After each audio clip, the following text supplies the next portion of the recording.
Busy ang mga person for today's video. Dahil malalaki na ang aming mga pullets, pinalitan na namin ang mga may edad ng brood hen.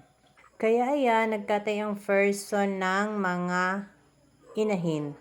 Bale, 10 heads ang kinatay ko. Grabe, nakakapagod. At habang ako'y busy sa pagkakatay, si Jayfer naman ay busy sa paglilinis ng mga fly pen. Tinatanggal niya yung mga lumang buhangin na nakalagay sa fly pen. Papalitan ng bagong buhangin. Ililipat yung ibang mga stags dito dahil wala nang matalian doon sa cording area. Dadalhin na rin dito yung mga stags na ihahanda nila Jayfern. Kinatay namin ang ibang mga pullets para mas madaming stags ang mailipat namin dito. Matagal-tagal na rin ang aming fly pen kaya palitin na rin pati ng mga bubong. Kaya kailangang ayusin muna bago ilipat dito ang mga stags. Kakatapos ko lang magkatay, magkukusin naman. 10 heads, papadala lahat sa Cavite. At dahil inabot na nga ng tanghali, ayan, nagluto muna ang first son. Pagkatapos kumain ay mag-start na akong magkusi. Nagluto na rin pala ako ng ulam.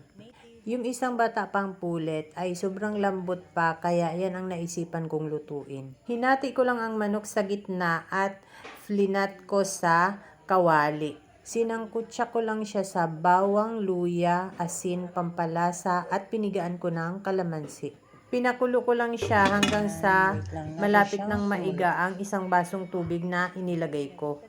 Pagkulo ay binaliktad ko na para yung kabilang side naman ang nakalubog sa tubig para magkalasa din yung kabilang side. At yan pinisil-pisil ko at mukhang malambot na agad ang karne. At pagkaiga ako'y nagpainit na ng mantika sa malapad na kawali. Ipiprito ko na yung manok na sinangkutsa ko. Nung mainit na ang mantika ay nilagay ko na ang pinakulo ang manok. Ingat lang po at nagtatalsikan ang mantika kaya tinakpan ko ang kawali. At ito na ang aming ulam. Grabe ang sarap. Kain po tayo guys. Grabe ang sarap. Malasa yung manok. Sinawsaw ko lang siya sa toyong may kalamansi. That's all guys. Thank you so much for watching. Please like, share, and follow for more. Bye!